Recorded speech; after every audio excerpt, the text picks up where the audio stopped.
We've met many people our age and younger that are out here traveling solo. They're from the UK, from India, and everywhere in between. So is slow travel really possible for you? We're going to take a deep dive and let you know. Welcome back to Your Time to Travel. I'm Karl. And I'm Tina. So in this episode, we're going to talk about the slow travelers.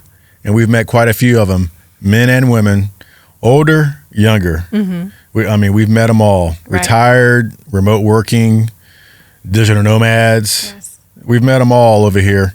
And kind of we're going to talk about it. Let you know if it's possible for you or not.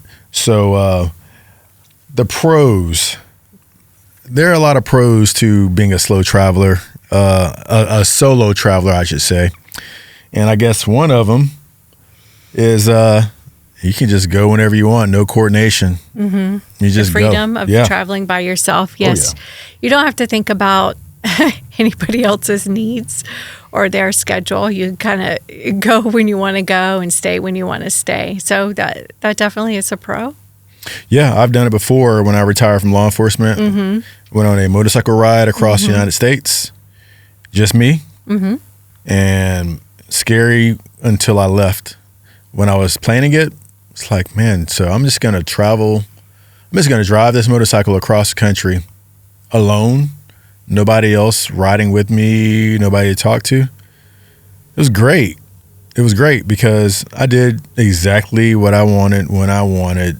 Sounds selfish, but it's really not. It's not. It's really not selfish at all because you got to enjoy your time the way you wanted to enjoy your time. Right. Because the way you enjoy your time and the way I enjoy my time are totally different. Mm-hmm. And when you travel, together with somebody or a group, there's a lot of competing, themes and ideas and wants and needs. So when you're by yourself, you can just enjoy it the way you want to. And it's totally authentic because you're creating your own vacation, your life. Yeah. Kind of like husband, wife, like us. What do you want to do today? I don't know. What do you want to do today? What do you want to I'm a little tired. I'm not tired. I would like to go to the park. I would like to go to the gym. I want to go to the beach. Yeah. So solo. It's like, what do I want to do today? I don't want to do anything. I'm just going to hang out right here. Yeah. So you don't have to worry about how the other person feels and, try make sure that they're happy and they don't think you're a bum for wanting to watch Netflix all day. All day. You came all the way over here. You're going to watch TV? Actually, yes. Yeah, actually today, that's exactly what I'm going to do. Yes. Yeah. Uh-huh. Or, hey, I'm going to go with sushi. Oh, man, I was thinking more like, some Thai. Or if you're a solo traveler, it's just like, I'm just going to walk around and see what happens. Exactly, yeah. And you can just walk around, see what happens, and then you end up meeting other people that are out here. Mm-hmm. It can be very liberating. So another reason, the confidence and growth as an individual. And I can speak on that. The confidence, I was so nervous about traveling by myself on that motorcycle. Yeah. And then once I did it, it was the best thing. I needed it. Yeah. I needed to be out there, free mind, clear mind, my thoughts. I needed that time because I was worrying about everything and everybody else for so long and never just took the time to just worry about me and experience me by myself. And you kind of learn yourself a little bit. Yeah. You learn a lot about yourself when you're out there by yourself and you and your thoughts. Mm-hmm.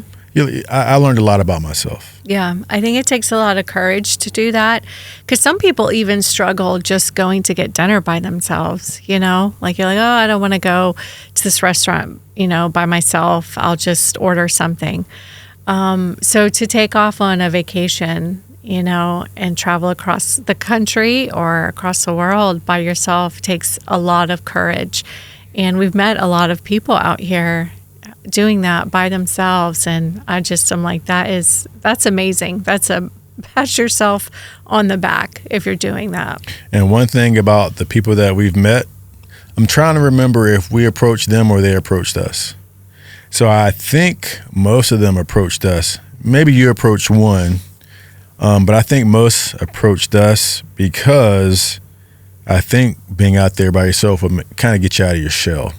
Yeah, you have to talk to people and to make those connections. Yeah. Is that what you're leaning in towards? Is that for some reason I think as humans, we think that nobody wants to talk to us, or we're going to, be perceived as being, I don't know, creepy or weird. But really, people once you start to talk to somebody, they just open up and what I found, and just kind of like talk right back. And then all of a sudden you have a new friend. Mm-hmm. Yeah. And then, it's definitely not creepy. And you start to realize that being alone is not the same thing as being lonely. Yeah. Solo traveling is not being lonely. Mm-hmm. Now, if you decide to isolate yourself and hide from everybody out here while you're traveling, I can imagine the loneliness feeling. But as soon as you get to a restaurant or to a tourist area or a gym or whatever, there are people that are going to speak to you. Mm-hmm. And you're just going to make a connection. Even at the hotels. Mm-hmm. They're so nice at the hotels. You're going to have to talk. Yes. It's like they're not going to let you not talk. You're going to have to talk. And that's one of the things we found out, that no matter where we've gone, you're going to have to talk. Mm-hmm. You can be shy and all that. Well, you'll probably come out of the shyness just a touch or a lot, depending on where you are. But I think it brings a lot of confidence out of you if you're very shy. I know it changed the way I felt, because once I was riding around and I'd stop somewhere and have something to eat, I was more willing to talk to people that were sitting at a restaurant if they were also solo, or if it was just a group of people sitting at a countertop and I'm ordering dinner at a hotel. Yeah, I would just engage because they would engage, I would engage. It made things so much calmer, it was such a better experience. And because I was thinking it was going to be very lonely, very quiet, but it was great. It was absolutely great. And then it gives you a little personal reset. It allows you to celebrate the freedom, and you don't realize how free you are until you're actually out here doing what you want to do, and your thoughts and your priorities come first. That was life-changing for me.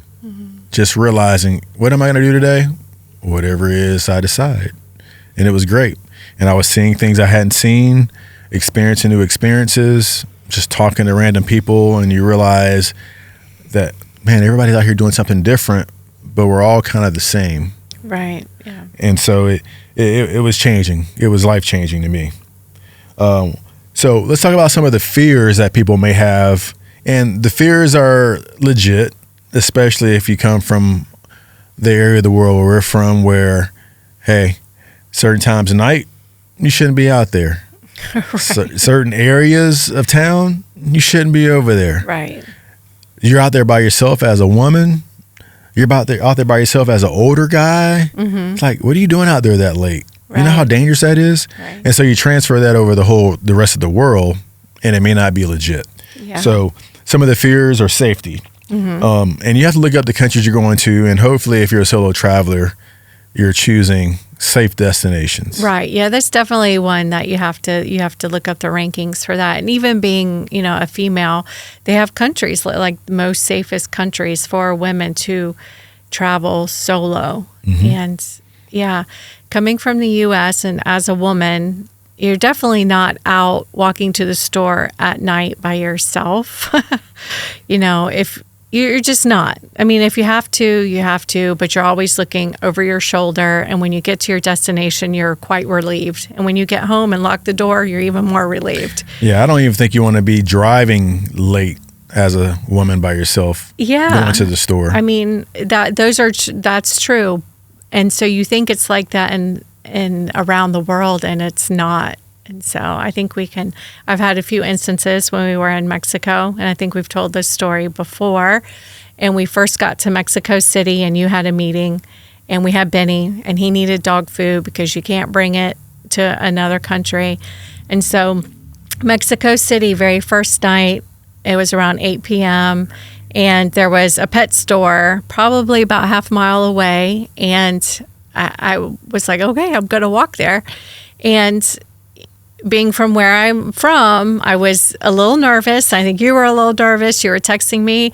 But when I got out there and on my walk there, I realized nobody is even paying attention to me. Everybody was busy going to meet their friends at dinner. They're going to the gym. They're going to the store. They're picking their kids up from school. They're getting off work. And there was no energy in where I was of being fearful or danger. And so I went to the pet store, got the pet food, and then came back home and was perfectly fine. And I would definitely do it again. So yeah. Yeah, and that story was very impactful. The fact that we were there in a strange country and we were safe at night. Yeah. And everybody speaks, and it was great. Yeah. Now, we weren't reckless. You weren't out there wearing, $100,000 worth of jewelry. You weren't carrying around the most expensive purse. Yeah, you be weren't sure being not flashy. to make yourself a target also. Right, you weren't being a target. Yeah. And that's one of the things. Don't stand out. Don't be flashy. Just be normal, folks. I mean, if you have the funds, you have the wealth, okay, good for you, but I don't think you should show the rest of the world. That might be appropriate in certain parts, in certain areas, but out here just traveling around, it's not the smartest thing you can do. But no matter where you're staying, you just got to make sure you research before you get there that it's a safe country, safe city, safe neighborhood. You got to know where you're going. So do proper research, and vet the countries that you're going to. I mean, there's a global peace index that you can look up, and it ranks the countries according to safety. And if it has some kind of hit, it tells you what kind of crime may occur there. And so you can make a good decision based on that.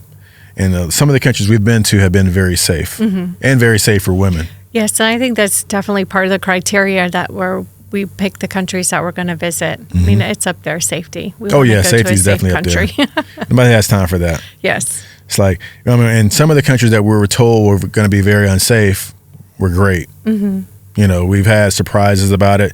I mean, and we've asked locals, okay, we hear about safety here. Where's the crime? And then we find out, well, the crime is in this one area here, and they're usually victimizing each other. It's a socioeconomic type situation, which most crime is. Most crime is a socioeconomic type of situation. Most crime is not just out here just robbing folks in broad daylight. A lot of it's socioeconomic. Now, there's pockets where, hey, it may happen, but for the most part, that's not how it goes. So health and emergencies, you should always be prepared. Like if you're going to pick an area, you should also know what the healthcare situation is like in those countries. Yeah. You should know if they have good resources for healthcare, good hospitals, good medicine. And you can find all these rankings. There's many publications that rank countries based on healthcare, crime, cost of living. And so you just look them all up and it just spells it all out for you. And plus, we're going to help you. Go to our website, yourtimetotravel.life, and you're going to see an e-guide there that'll help you guide yourself through picking your countries as a solo traveler, I should say. So just take a look at our website, yourtimetotravel.life, and you'll see some of this information and check it out. Fear of the unknown, that's normal. Fear of the unknown is why we're actually out here. Right, yes. Because everything we know is probably based on something we were told. Yeah. Which, or something we've read. And nowadays, you kind of got to be careful on what you're reading, especially if it's like social media. So coming out here, finding out what's really going on has been extremely rewarding, eye-opening. It's let us know that we were fed a lot of propaganda in a certain way for a lot of places that we visited. And I'm glad we're out here doing it. So as a solo traveler, just make sure you're very smart, and fear the unknown, but embrace it once you've done your research, and make sure you do your research. And research is not strictly social media. Right. Research is not just going on a Facebook group or an expat group or a traveling group and getting all of your information. You need to go to some government websites, Global Peace Index, and other publications to make sure you have done as much as you can to make sure you know what you're getting yourself into, especially as a solo female traveler. Right. All right, so how can we plan in a smart way? How can we plan and be smart about it? So I'm going to say we start off with countries that the world and all their publications has said are the safest countries to visit as a solo traveler, especially a woman. So what are a few countries that have said that? So you have countries like Japan, Portugal, Thailand's safe for solo travelers, especially women. New Zealand's one of the safest countries on earth, and Costa Rica. So you start off with these countries and you go from there. So of all these countries, we've been to Thailand. And as a woman, how have you felt here? Oh, incredibly safe. So I definitely have no fear of walking at night in our neighborhood, or going to the store, or walking from the mall home at night. I feel incredibly safe here. Okay. Yeah, I don't think we've had any incidents whatsoever. No. And that's as a couple. And as me, as a man walking the streets, I haven't had any problems either. You as a woman, you said you haven't had any problems either. No, nothing. Yeah, nothing. Nothing. We've been here for a year now, and I feel like I let my guard down. I've let my guard down as compared to when we first arrived. So you're constantly kind of, checking your surroundings. If people were too close, you're like clutching your bag. And then now you realize that you kind of have eased up a little bit, and you don't see people doing that. You're still mindful of your things, and you're, not making yourself a target, but you're also definitely feeling, very safe, and let your guard down a little bit. So. Yeah, it just reminded me of a story back when we were in Venice, Italy, when the guy at the restaurant along the water was working so hard, he was running back and forth from the kitchen to the tables that were outdoors. Yes, yeah. And we had read so much about the pickpockets and purse snatchers and all this stuff, right? And then he's so busy, and we're walking by, that he actually bumps into me from behind, and I just have this major freak out, like, I'm about to do some martial arts on the guy. And he's like, oh, so sorry. Yeah, and I turn around and I'm like, wow, man, you got to relax. Stop, and that was one of the things where we realized, okay, all right, there probably are pickpockets. There probably are purse snatchers, but not today. Yeah. not today. Yeah. I don't think we fit the profile. I think we're paying too much of attention to what we're doing. I don't think pickpockets usually target somebody of my stature. If they did, that's impressive. Yeah. But and so we had to relax. But I remember that incident from Venice, Italy, where I really had to check myself, like, wow, dude's working hard. He's just running from table to table, and he's slipped and bumped into me, and I just had a meltdown. It's like, come on. Yeah. Come on, this guy, he was so apologetic because he could tell that I was like, whoa, I was on guard, and he was just trying to do his job. It's so crazy. Secondly, make sure you know where, pick your accommodations, your hotel accommodations, in a place that's walkable, well lit, where there's a lot of things going on. As a solo traveler, be in the city center, be in the mix. Yes. And even if it may cost you a little more. Yeah. Because we know all about picking places based on price alone. Right. And then you end up. And there's a reason why. Yeah. There's usually a reason why. I definitely, that's one of the things that we did learn. So we would see a nice accommodation for, a great price. And when you're going to a new country, you don't know the area. You don't know how far away that is from the city center. And you try to do your research, and you look up the neighborhood, and it says it's good, but the house is like halfway up the mountain, and it's very far from anything.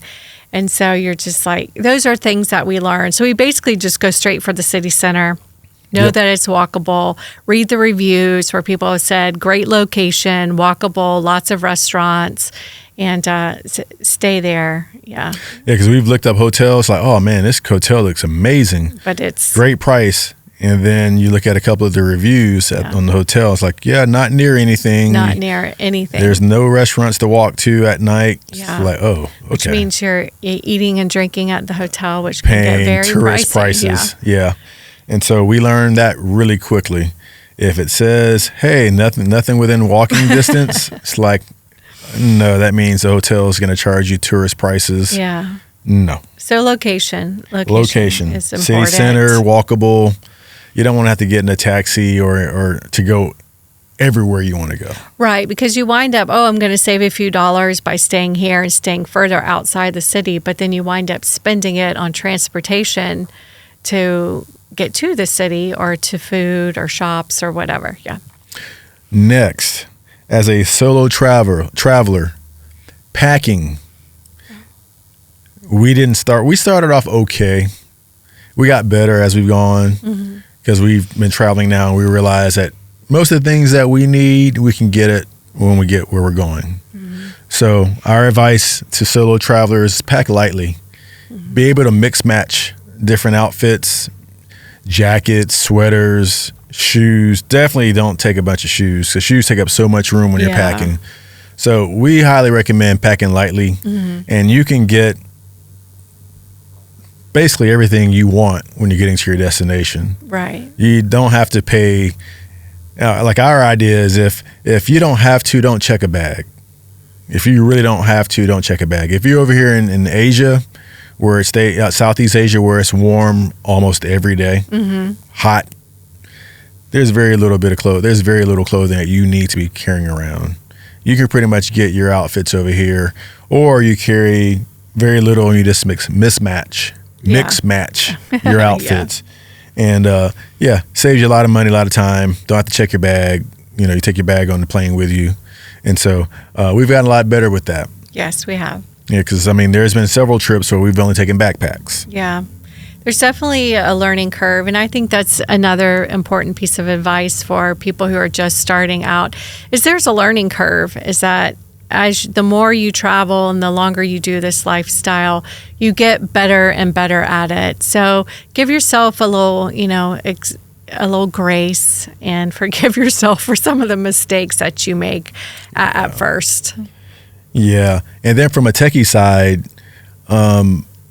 make sure your phone is unlocked so you can add an eSIM for the country where you're going, because your local phone plan may not work very well in the country you're visiting. And so each country, as soon as you get to the airport, they're going to have eSIMs for that country. And if your phone is unlocked where you can add an eSIM and you just want to add data, because most places in the world just use different apps like WhatsApp, Line, and there's some other ones out there. Most people aren't making phone calls just through the regular phone service. They're using apps to make phone calls, which takes up data, which saves everybody money. And so just make sure you look at the eSIMs, or you can do one before you get there. There's several companies that you can do it online, where you can just order your eSIM before you start traveling, and it switches from country to country. So there's several eSIM companies out there that do that. And make sure you have certain apps on your phone, Google Maps, Google Translate, and there's some other translation apps. I would even say check out the ride share, that the country you're going to. See if it's Uber, Grab. If they don't have any of those, they may just do taxis. So check into that when you arrive so you know how you're going to get around. Very important. Yeah, there's several apps you have to download based on the country. And you'll learn quickly which ones are best. Just ask around, and then social media groups in those particular countries are really good for information. You ask a question on one of these groups, you'll usually get good information. You have to weed through the annoying comments, because there's always that guy in there. But you usually get some good information in there as well. So how do you manage some of the realities of slow travel, like the cost? Just as a solo traveler, it's all on you. It's not a couple. It's just all on you. So every dollar you spend, every amount of money you spend is just on you. So that's one of the things you have to be mindful of as a solo traveler, that you're not splitting any cost. So it might affect how you choose your hotel, mode of transportation.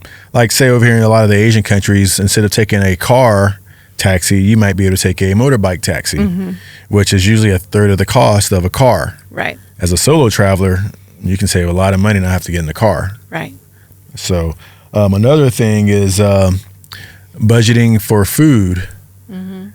As a solo traveler, it can be very inexpensive to just go eat what you want to eat versus having to sit down in a restaurant, or you might just cook a small meal or even have leftovers for your second meal versus being in a group.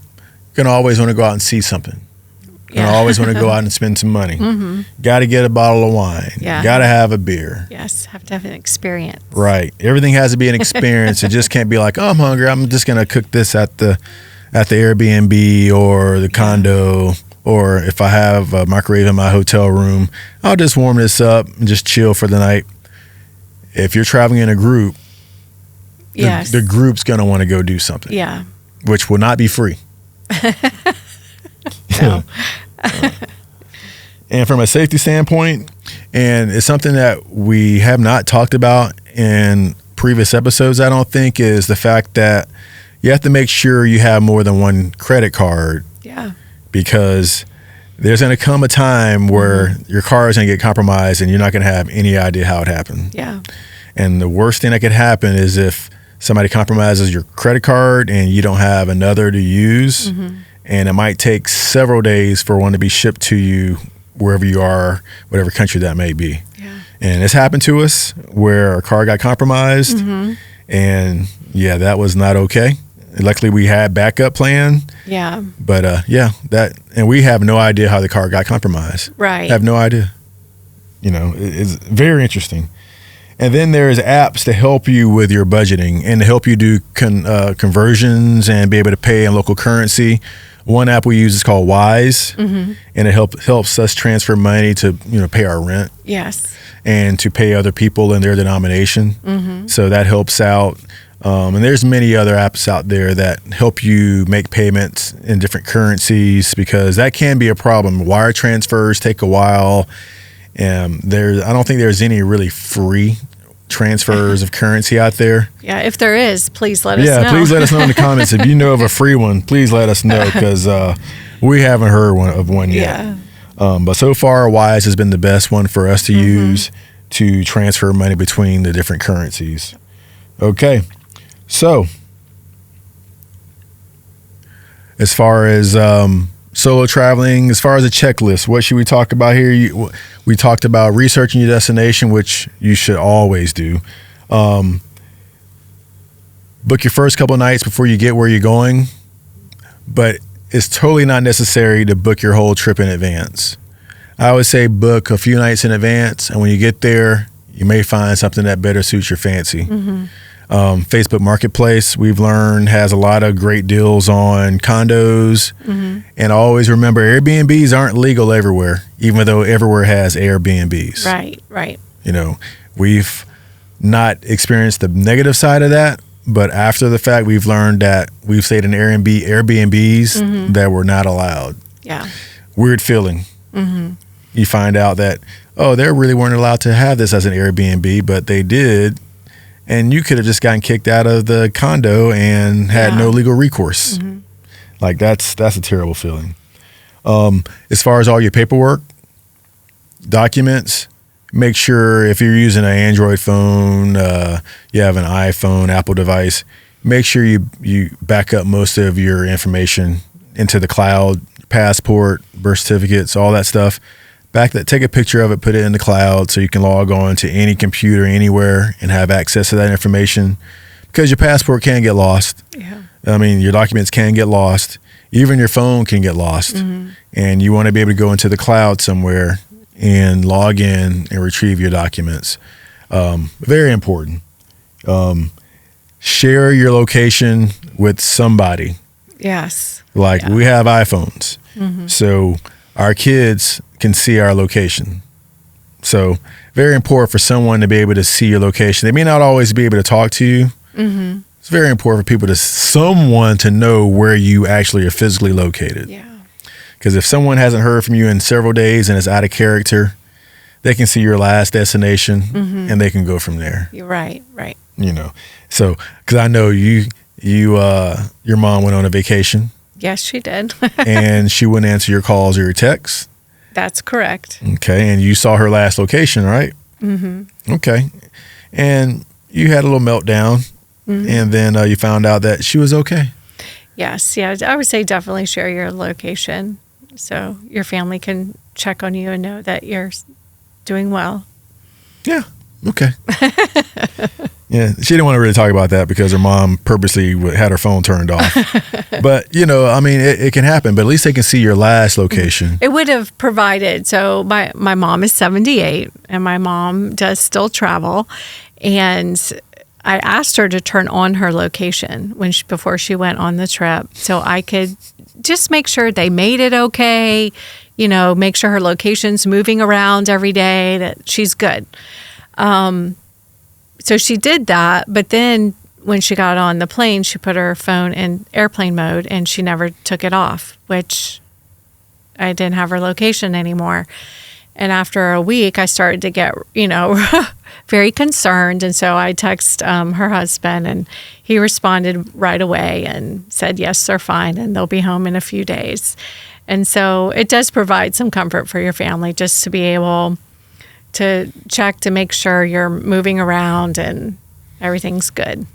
Yeah. And at the same time, her daughter has also contacted me because she couldn't get a hold of you in a timely manner. Yeah. And it's all funny, but at least people are checking on you.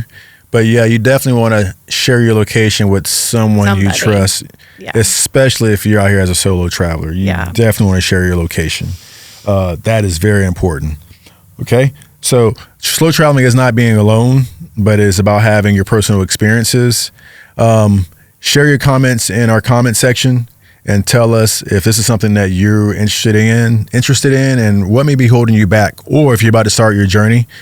We do have a guide that will be on our website, yourtimetotravel.life, that will talk about the solo travel aspect of things, and maybe it'll help you along your journey. Thank you for watching or listening, and always remember that it's your time to travel.